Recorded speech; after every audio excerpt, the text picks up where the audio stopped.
C'est en 1966, dans le rapport Parents, que pour la première fois, une commission d'enquête reconnaît le droit spécifique des parents de participer à la vie de l'école. Vous, mes petits-enfants, vous allez voir qu'à l'école, nous sommes bien. Vous venez ici pour la première fois, vous allez être obligé de laisser votre maman, laisser votre papa pour venir passer des journées avec nous. Mais vous allez voir, vous avez des institutrices qui vont s'occuper de vous très activement. Vous allez être très heureux avec nous. Après la création des comités d'école, les parents se sont rendus compte que certes, ils avaient le droit d'être consultés, mais que ça n'allait pas très loin dans chacune des écoles. On pouvait dire, bien oui, on vous a entendu, mais maintenant, on va faire ce qu'on veut. Vous venez pas ici à l'école, n'est-ce pas, pour vous faire battre. Alors, vous, mesdames, messieurs, j'aimerais, n'est-ce pas, que vous donniez à vos enfants les mêmes dispositions que nous avons. Et non pas leur dire, n'est-ce pas, qu'ils viennent à l'école puis qu'ils vont se faire placer. J'aimerais, n'est-ce pas, que vous leur disiez continuellement ces choses-là, les mettre dans l'atmosphère de notre école, faire aimer notre école.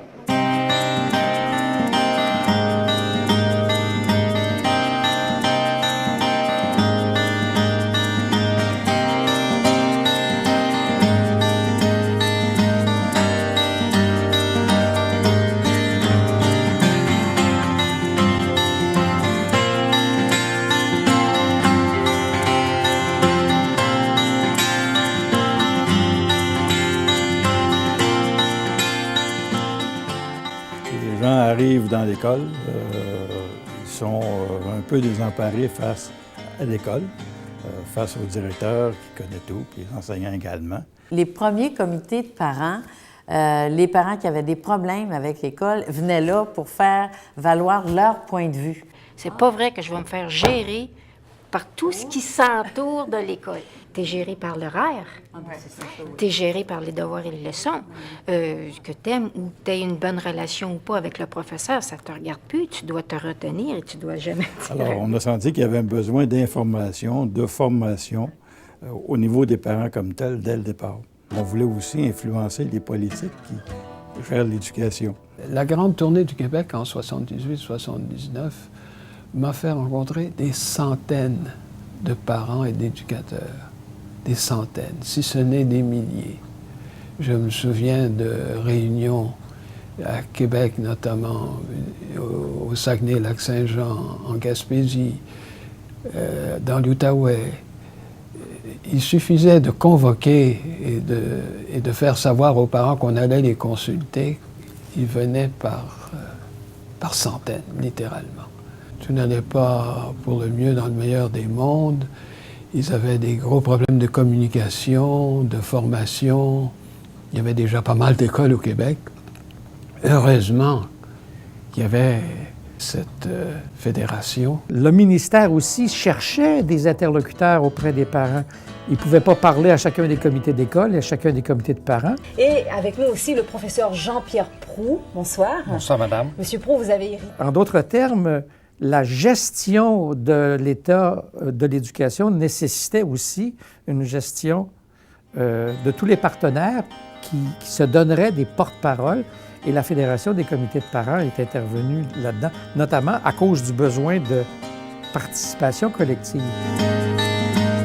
Alors, nous avons eu un accueil mitigé selon qui on s'adressait et selon qui on dérangeait. Vous savez, quand on change le lieu de pouvoir, il y a des gens qui voient leur pouvoir remis en cause.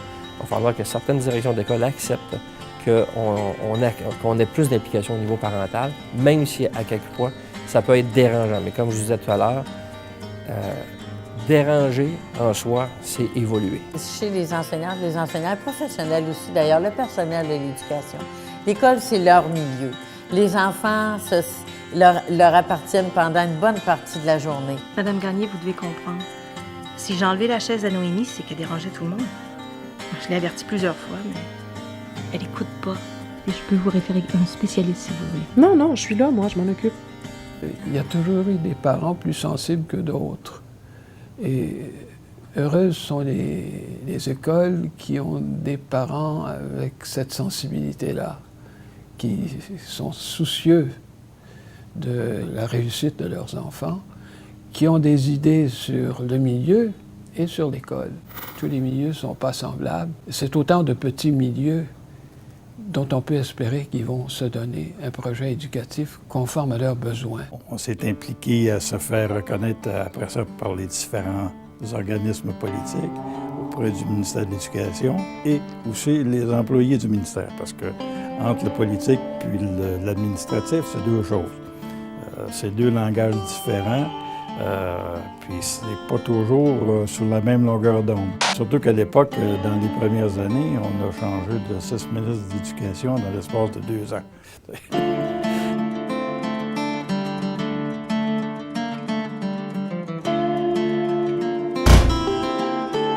On a préparé des guides à l'intention des parents sur les rôles à l'intérieur d'un comité, le président, le vice-président, le secrétaire, trésorier. On a décrit qu'est-ce que c'était le rôle, comment ça devait fonctionner. Ça a fait évoluer la fédération et aussi au ministère, ils se sont rendus compte le fait que les parents se formaient de plus en plus pour être prêts à être capables de faire face à le système qui était en pleine évolution aussi. Finalement, on a fait partie de partenariats avec tous les autres organismes, que ce soit les DG, les directeurs d'école, les enseignants, les commissaires, etc. L'implication des parents a influencé énormément notre offre de services dans les commissions scolaires. Et là-dessus, un petit clin d'œil aux commissions scolaires, se sont ajustées aux besoins. Miroir, miroir, dis-moi, qui est la plus belle? Mais c'est vous, madame la directrice. Bon, c'est bien. Maintenant, montre-moi la cour d'école que je jette un œil sur tous ces petits monstres. Le mercredi après-midi, les enfants s'inscrivent à des projets. Et ce projet-là, ça s'appelle Les yeux brouillés. Et puis, c'est un groupe d'élèves du 3e cycle, de la 5e et la 6e année, qui, depuis le premier mercredi de septembre, ils pratiquent, ils répètent une pièce. Les parents, en collaboration avec les enseignants et la direction de l'école, ont déterminé qu'on ferait un réaménagement d'horaire pour que les enfants vivent le même cadre pédagogique que l'ensemble des autres élèves de la province. Mais le mercredi après-midi servait aux enseignants à faire de la fabrication de manuels scolaires, de s'organiser en classe, de penser à d'autres alternatives pour l'enseignement. Qui est la plus belle? Vous êtes certes très belle, madame la directrice, mais Blanche-Neige, la petite poubelle, est bien plus belle que vous. Non! Et à partir de là, ils m'ont demandé, moi, au service de garde, si j'étais prêt à prendre charge des élèves. Je me suis testé avec les parents, puis on a dit vers quoi qu'on pourrait organiser ça. On a fait un sondage. J'ai bâti avec mon comité de parents, le comité de parents, un sondage pour vraiment voir un peu c'était quoi les intérêts des enfants. Et le projet d'une troupe de théâtre a pris naissance. C'est nos enfants. C'est la responsabilité des parents de participer à l'apprentissage de l'enfant, de s'intéresser à ce qu'il fait, de donner une couleur à l'école. Il y a des lieux maintenant de prise de parole qui sont reconnus, qui sont respectés, que ce soit au niveau de la Fédération des comités de parents, que ce soit dans les comités de parents des commissions scolaires, que ce soit dans les établissements scolaires. Alors, prenons ces lieux-là, investissons-les. Et ce regroupement de parents-là à la Fédération des comités de parents amène la concertation, je reviens là-dessus, hein, pour faire changer des choses au niveau des lois. Il ne faut pas oublier l'éducation à la sexualité. C'est un dossier, excuse l'expression, mais plus que séduisant pour les parents. La maternelle, je dirais, un dossier où il y a eu le plus de friction entre parents, c'était l'accès à la gratuité pour la maternelle temps plein. C'est dans la foulée des États généraux qu'il m'a été proposé de donner plus de responsabilités et de pouvoir aux parents dans les écoles, particulièrement sur tout l'aspect pédagogique. Il y a une réforme fantastique dans les écoles. Encore? Oui, mais là, celle-là, ça touche directement les parents. Le conseil d'établissement. C'est quoi cette histoire-là? Là?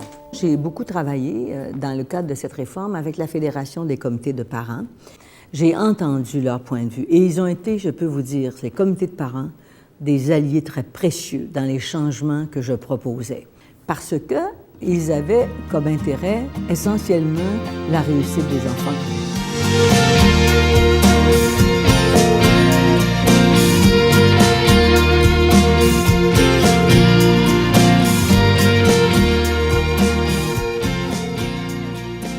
On a demandé à 4000 adolescents du Québec qu'est-ce qui leur faisait dire que les parents les aimaient.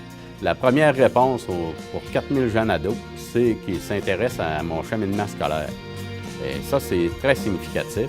Le deuxième, c'est à leur cheminement professionnel, donc c'est quand même assez réduit. Ça va chauffer, nom d'une fée! Miaou! Éléonore, c'est une enfant qui est assez timide, je pourrais dire, à l'avance. Puis là, je la vois, là, je vois tous les effets positifs là, du théâtre, qu'est-ce que ça peut lui apporter. Là. Elle est plus épanouie quand elle parle, elle fait des exposés oraux. Puis là, c'est très théâtral, puis elle me surprend à chaque fois. Là, ça... Bonne idée, nom d'un fou fiefé!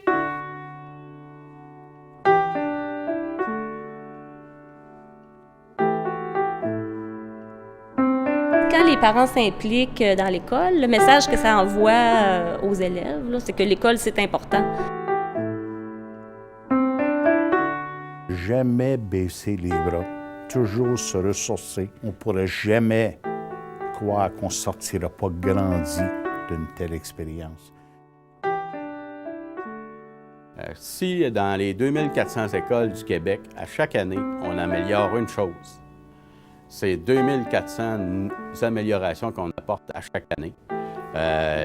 Au niveau de la Fédération, si on est capable d'améliorer un point majeur à chaque année, c'est une force que tous ensemble, on va faire, qu'on va améliorer la vie scolaire de nos jeunes, leur réussite, la réussite de tous les élèves.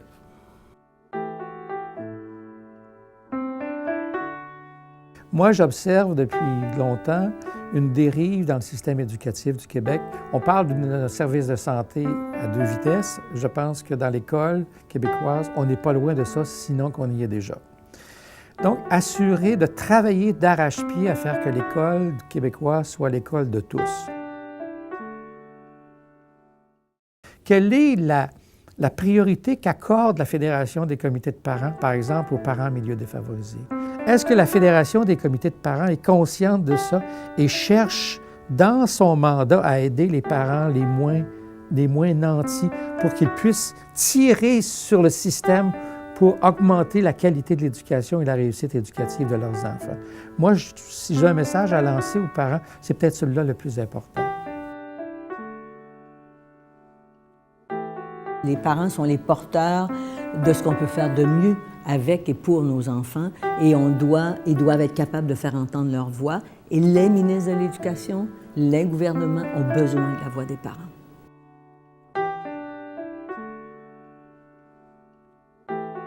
C'est pas le moment de lâcher.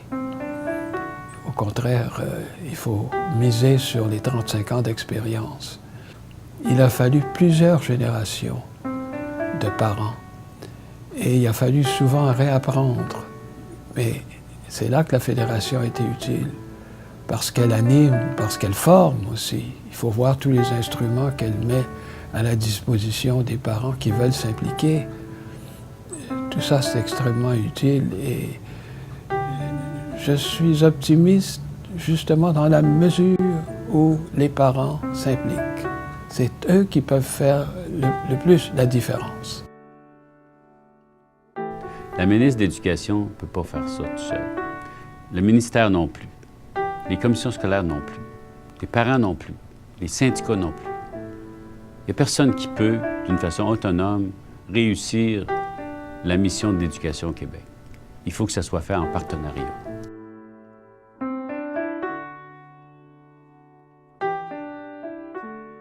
Des fois, on se demande comment on peut, ensemble, améliorer le Québec. À chaque matin, on peut faire un petit geste avec nos propres enfants qui nous font du bien comme famille et qui fait du bien au Québec. Merci.